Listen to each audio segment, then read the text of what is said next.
গোটা পরিবারকে আপনি ঈমানের কালমা পড়িয়ে দেন হুজুর। আমার গোটা পরিবারকে নয়, আমার গোটা কওমকে আপনি ঈমানের কালমা পড়িয়ে হুজুর আপনি মুসলমান করে দেন।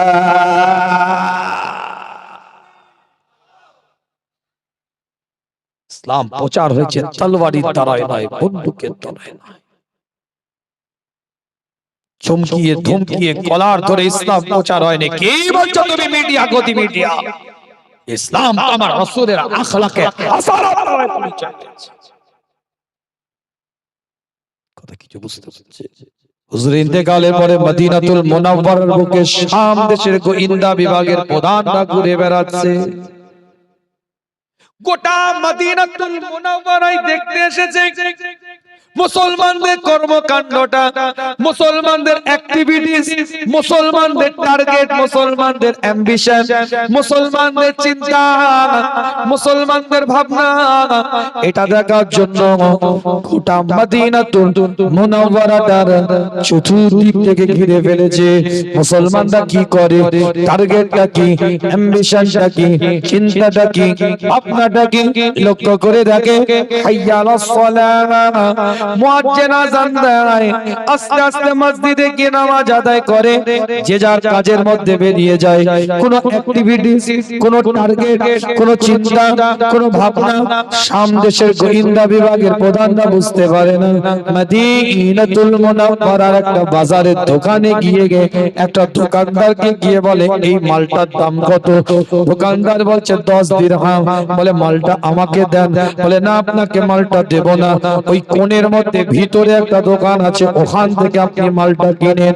ওই কোণে ভিতরে দোকানে গিয়ে বলছে মালটা কত দাম? বলে 10 দিরহাম। মালটা নিয়েছে হাতে, দোকানদারের পরিচয় জেনেছে, দোকানদারটা ইহুদির দোকান আছে, ওই দোকানের মালটা কিনে মুসলমানের দোকানে সামনে দাঁড়িয়ে বলে আপনি কেন ওই দোকানে আমাকে পাঠালেন? আপনি একজন মুসলমান হয়ে কেন ইহুদির দোকানে আমাকে পাঠালেন? কেন ইহুদির দোকানে আমাকে পাঠালেন? আপনি নিজে কেন মালটা বিক্রি করলেন না? আপনি নিজে কেন মালটা দিলেন না? আপনি কেন তার দোকানে আমাকে পাঠিয়ে দিলেন? মুসলমান দোকানদার আওয়াজ দিয়ে বলতে থাকে, পরিষ্কার করে লেখা আছে, ওই সময় মুসলমান দোকানদার বলে সকাল থেকে যথেষ্ট আমি ব্যবসা করেছি, বাণিজ্য করেছি, কিন্তু আমি লক্ষ্য করে দেখি ওই মানুষটা একটা বেচা কেনা করতে পারে নাই। চিন্তা করলাম আজ আপনি আমার দোকান থেকে মালটা না কিনে তার কাছ থেকে যদি মালটা কিনেন আজকের জন্য উপকার হবে। আল্লাহ নবী মুহাম্মদুর রাসূলুল্লাহ সাল্লাল্লাহু আলাইহি ওয়াসাল্লাম হুজুরের দেশে দাঁড়িয়ে আওয়াজ দিয়ে যখন এই কথা বলেছে দোকানদারটা, ওই সময় ওই শাম দেশের গোয়েন্দা বিভাগের প্রধান চিৎকার দিয়ে বলে এটা যদি তোমার ইসলামের আদর্শ হয়, এটা যদি তোমার শরীয়তের আদর্শ হয়ে থাকে, এটা যদি তোমার কোরআনের আদর্শ হয়ে থাকে, এটা যদি তোমার নবী মুহাম্মদুর রাসূলুল্লাহ সাল্লাল্লাহু আলাইহি ওয়াসাল্লামের আদর্শ হয়ে থাকে, তলোয়ারের দ্বারাই নয়, জোর জোরে আঘাত করে ইসলামের প্রচার করতে হবে না, তোমাদের আদর্শই তামাম বিশ্বে একদিন ইসলাম জয় করে নিবে। এ মাইকলা কে আছে? মাইকলা লুজ কানেকশন হচ্ছে বক্সটা। আল্লাহ পাক কবুল করেন, নিয়ামতের দ্বারাই তৈরি করেন। কি আওয়াজ দিতে মন চাইলো না? তাই হ্যাঁ, একটা মানুষের জবান না বন্ধ থাকে, চিৎকার দিয়ে বলেন দেখি সুবহানাল্লাহ। আরো জোরে বলে, কলিজা দিয়ে বলে, দিল দিয়ে বলে, নারাই দেখবে, নারাই দেখবে। আদর্শ মানবতার উপর ইসলাম দাঁড়িয়ে আছে, চমকানো ধমকাবার উপর ইসলাম দাঁড়িয়ে নাই। কিন্তু সে আদর্শ দেখাতে হবে। ঢালাই রাস্তা, 3 ফুটের রাস্তা, 1.5 ফুট মুসলমানের বাচ্চা চাল বের করে বসে আছে। কি কথা ঠিক না? কার মাথা ফাটবে ওর দেখার দরকার নেই। ওর পিছনে একটা দাদার থাবা আছে, ওর সিনাটা 56 ইঞ্চি হয়ে আছে। দাদার থাবা যেদিন উঠে যাবে দেখে শুটকি মাছ। কি কথা ঠিক বলছি? 3 ফুটের ঢালাই রাস্তা, 1 ফুট বালির বস্তায় ভর্তি, পাথরের বস্তায় ভর্তি। কেউ বলে না একটা ক্ষমতা পিছন দিক থেকে ব্যাকিং, আর উনি তার মাটিতে পা ঠেকে না। একটা দাদা আছে পিছনে, ওনার দাদা যেদিন গাদা হয়ে যাবে সেদিন বুঝতে পারবে। এই কথা বলেন না কেন? দাদাগিরি কোন দিক দিয়ে চলে দৌড়চ্ছে দেখবে, কত গেল আর এলো, থেতো করে ফেলবে, কবরে ঢুকলে থেতো করে ফেলবে। দাদাগিরি চলবে না, মানবতা দেখাও। মানুষ ওই দিক দিয়ে পথ দিয়ে হেঁটে যাবে, মুমিনের কাজ কি হবে? রাস্তা থেকে কষ্টদায়ক বস্তুটাকে সরিয়ে দিবে। আর তুমি ইচ্ছা করে দাদাগিরি দিয়ে বস্তা রেখে দিয়েছো, কে কি কার ধোয়ার দরকার, আমার ধোয়া, আমার পাওয়ার আছে আমি রাখবো। কি ভাই, কথা ঠিক বলছি না ভুল বলছি? জীবনের নীতিমালা তৈরি করেন, উসুল তৈরি করেন। তাহলে 1 নম্বর আয়াত কি বললাম? আলাম নাশরাহ লাকা সাদরাক, হুজুরের সিনাটাকে আল্লাহ চওড়া করেছে কি দিয়ে? ইলমের দ্বারা। দ্বিতীয় নাম্বার কি দিয়ে? বলতে হবে তোরে বাবা, চারিত্রিক বৈশিষ্ট্যের দ্বারা। যে চারিত্রিক বৈশিষ্ট্য সাহাবা, তাবেঈন, তাবে তাবেঈন, আইম্মায়ে মুস্তাহিদিন যারাই নবীর আদর্শে আদর্শিত, তাদের মধ্যে সেই চারিত্রিক বৈশিষ্ট্য পাওয়া গেছে। ওলি, পীর, মাশায়েখ, দরবেশ, কুতুব, আফতাহ। আল্লাহ পরের আয়াতের মধ্যে বলছে ওয়া ওয়াদা'না আনকা বিদরাক আল্লাযী আনকাদা যাহরাক। নবী, আমি আল্লাহ আপনার উপর থেকে বোঝাটাকে কমিয়ে দিলাম। জোরে বল, কি বোঝা?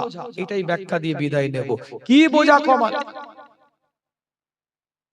গোটা কোরআন শরীফটাকে আল্লাহ যদি লাউ আনজালনা হাযাল কুরআনা আলা জাবালিন লারাইতাহু খাশিআম মুতাসাদ্দিআম মিন খাশিয়াতিল্লাহ। বড় আয়াত, আমি একটু সংক্ষেপে বলছি, সময় স্বল্পতা। যদি কোন পাহাড়ের উপরে আল্লাহ নাজিল করতেন, পাহাড়টা ধূলিসাৎ হয়ে যেত, শেষ হয়ে যেত, চূর্ণ বিচূর্ণ হয়ে যেত। কিন্তু আল্লাহ বলছে এই কোরআনটাকে আমি আল্লাহ নাজিল করেছি কোথায়? তাবারাকাল্লাযী নাযালাল ফুরকান আলা আবদিহি। বড় আয়াত, এটাও বড় আয়াত, আমি সংক্ষেপে বলছি। এই আয়াতটাকে আমি, এই কোরআনটাকে আমি তাবারাকাল্লাযী নাযালাল ফুরকান আলা আবদিহি, এই ফুরকানটাকে আমি আল্লাহ আমার বান্দা মুস্তাফা সরকারে কায়নাত মদিনাতুল ইমামুল মুরসালিন ইমামুল হুদা ইমামুল কিবলাতাইন হুজুরে আকরাম সাল্লাল্লাহু আলাইহি ওয়াসাল্লামের উপরে আমি আল্লাহ নাজিল করেছি। জোরে বলে, তাই আমার রাসূলের উপরে এই বোঝাটাকে আমি আল্লাহ ওয়া ওয়াদা'না আনকা বিযরাক আল্লাযী আনকাদা যাহরাক কমিয়ে দিয়েছি। ওয়া রাফা'না লাকা যিকরাক, বোঝা কমিয়েছি। ওয়া রাফা'না লাকা যিকরাক, সম্মানকে বাড়িয়ে দিয়েছি। হুজুরের জিকিরকে আমি আল্লাহ আলা মাকাম দান করে দিয়েছি। জোরে বলবেন না? আরো জোরে বলবেন না? ফাইজা ফারাগতা ফানসাব ওয়া ইলা রাব্বিকা ফারকাব। তার আগে আয়াত আল্লাহ বলছেন ফাইন্না মাআল উসরি ইউসরা, ইন্না মাআল উসরি ইউসরা। নবী, আপনি সাকসেস হবেন, আপনার চিন্তা করার কোনো কারণ নেই। কেমন সাকসেস? যে নবী 13 বছরে আল্লাহ নবী আল্লাহ রাসূল নবুয়াতের পরে 13 বছরে মক্কি জীবনে 400 জন ঈমানের কালমা পড়েছে। নবুয়াতের পরে, মক্কি জীবনের পরে, হিজরতের পরে আল্লাহ নবী আল্লাহ রাসূলের হাতে হাত দিয়ে একটা দুটো নয়, 1,23,000 1,24,600 জন ঈমানের কালমা পড়ে মুসলমান হয়ে গেছে। আল্লাহ পাক কবুল করেন, নীতিমালা তৈরি করেন। আলোচনা বাড়িয়ে কষ্ট দেব না। আসেন সকলে রাসূলের সাথে দাঁড়িয়ে একটু সালাতু সালাম পাঠ করব। যারা দাঁড়িয়ে আছেন একটু আগে আগে আসেন, এদিকটা কিছু খালি জায়গা আছে, প্যান্ডেলের মধ্যে ঢুকে পড়ে, কেন ওশ পড়ছে, ঠান্ডাও পড়েছে, কষ্ট হবে আপনাদের। ইয়া নবী সালাম,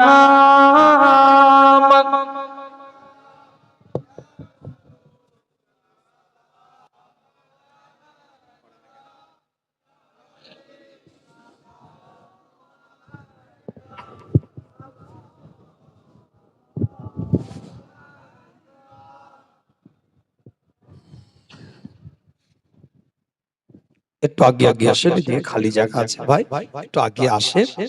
এতক্ষণ তো ডাকিনি রে বাবা, নিরিবিলি আলোচনা করছিলাম, কষ্ট দিইনি আপনাদেরকে, এত কষ্ট করে আসলাম।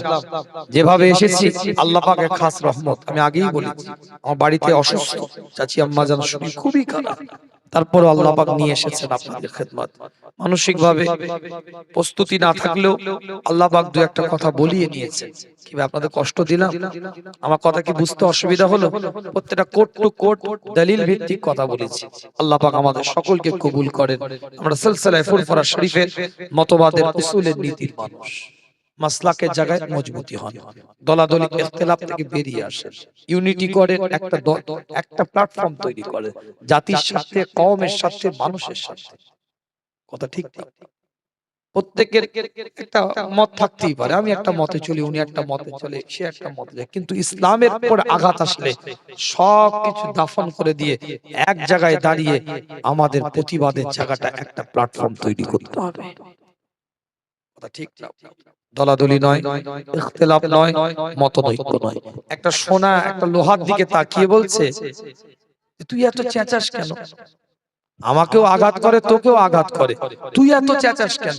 শোন, আমার স্বজাতি আমাকে আঘাত করে, তোর স্বজাতি তো আর তোকে আঘাত করে না, তাই আমার বুক ফেটে কান্না বেরোয়।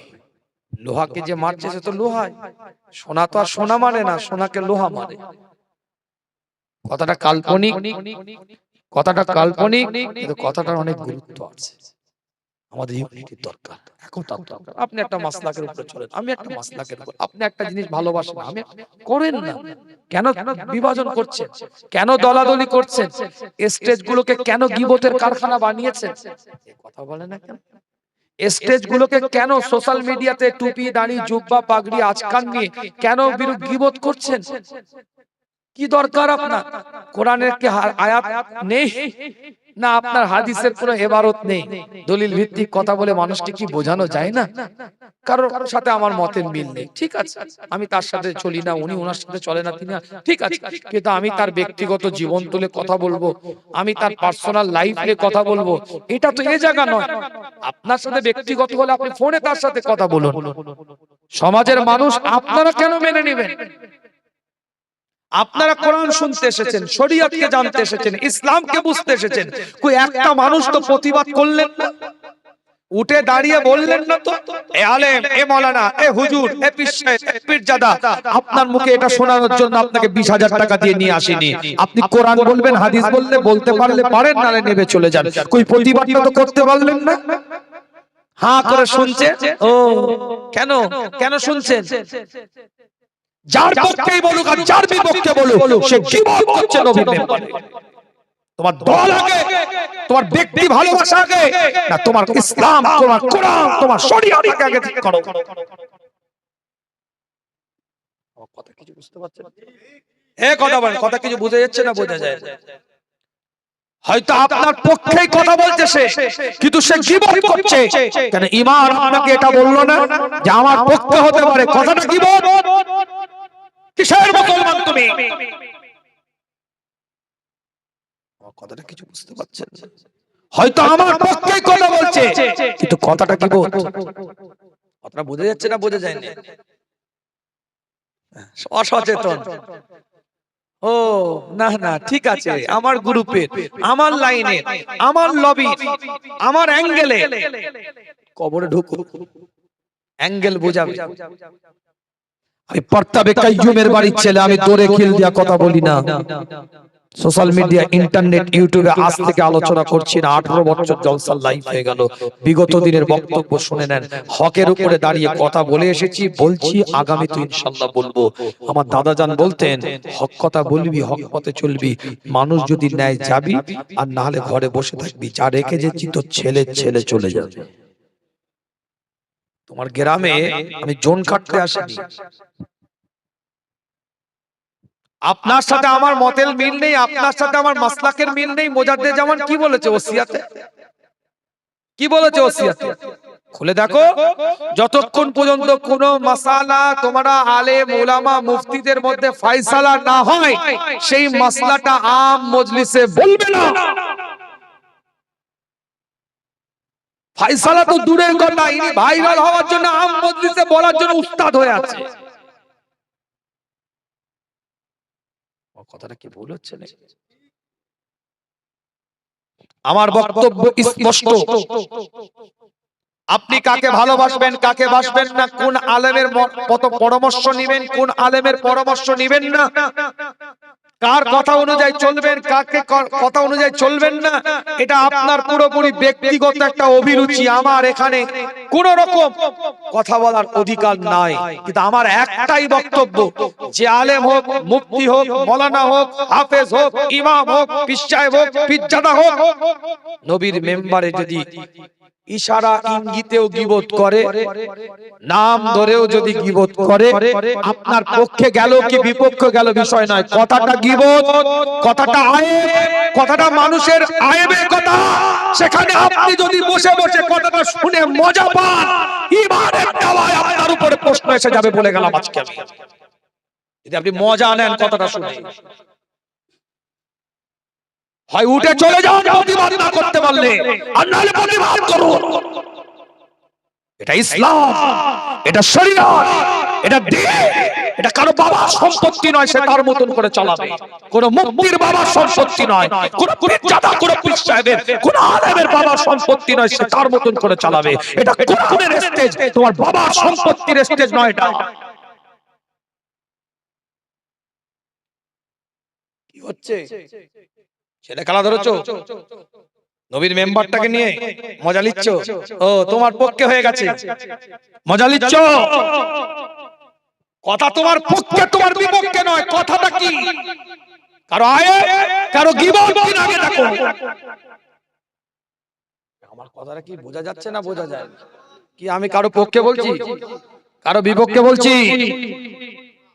স্টিল দাঁড়ান, ঈমান আপনার, ঈমান আপনার কাছে, আপনার কবরে আপনাকে জবাব দিতে হবে।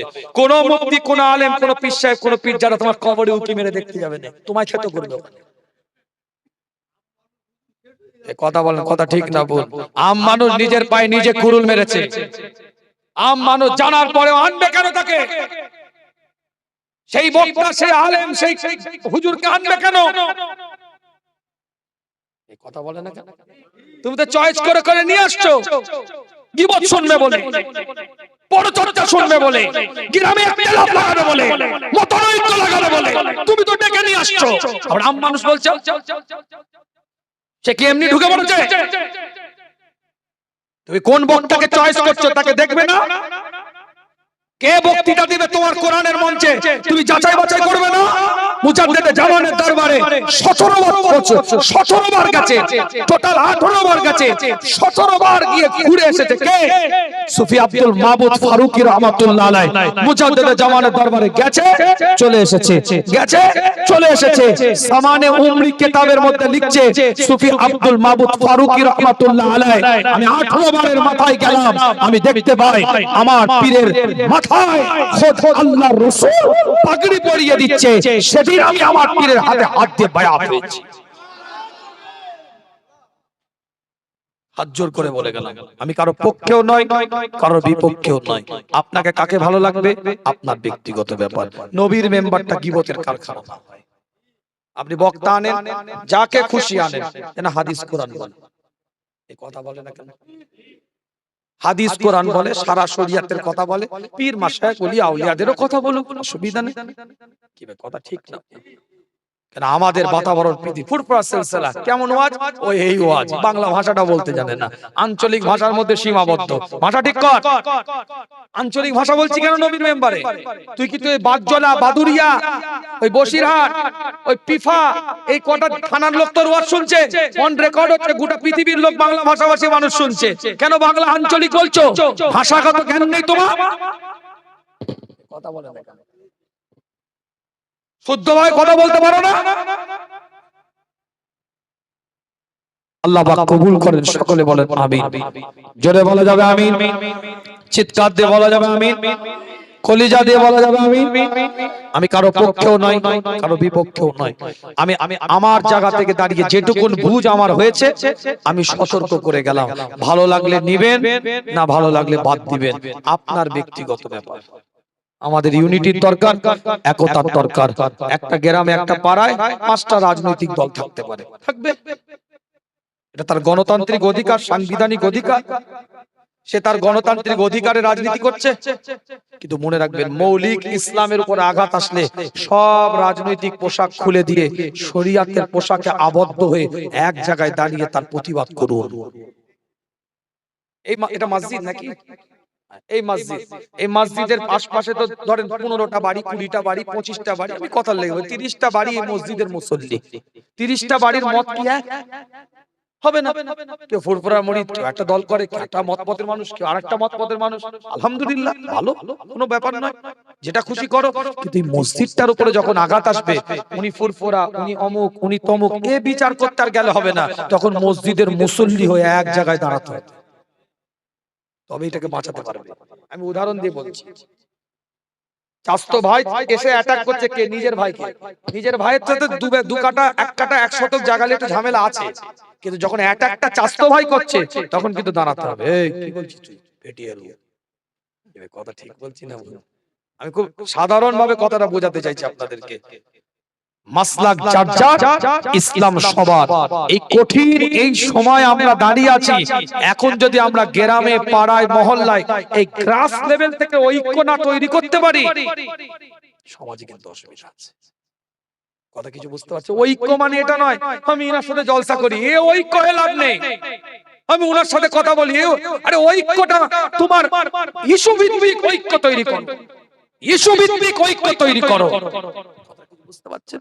কে কার সাথে জলসা করে, কে কার সাথে জলসা করে, এটার নাম ঐক্য নয়, করে না, এটার নাম ঐক্য নয়। তোমার ইস্যুর সাথে আমার ইস্যু ভিত্তিক ঐক্যটা আছে কিনা এটা ঠিক করা। আমার ভাল লাগে না, আমি কারোর সাথে জলসা করি না, কাউকে ভাল লাগে কেউ কারোর সাথে জলসা করে, ভিন্ন বিষয়। কিন্তু ইস্যু ভিত্তিক আমাদের ঐক্যর মঞ্চ তৈরি করতে হবে। ইস্যুটা এক, মাসলাক, ওয়াকাফ, মসজিদ, আঘাত আসছে, চিনি না কাউকে, ইস্যু ভিত্তিক আমরা এক। সেটা গ্রাস লেভেল থেকে তৈরি করতে হবে। কোন জায়গা থেকে? একটা পাড়া, আমরা এক। হ্যাঁ, 10টা মতের লোক থাকতে পারে, কিন্তু আমরা এক। কোন জায়গায়? মসজিদের জায়গায়। কোন জায়গায়? কবরস্থানের জায়গায়। কোন জায়গায়? কোন জায়গায়? মাদ্রাসার জায়গায়। কোন জায়গায়? দাড়ি টুপি জুব্বা পাগড়ির জায়গায়। কথা বলে না কেন?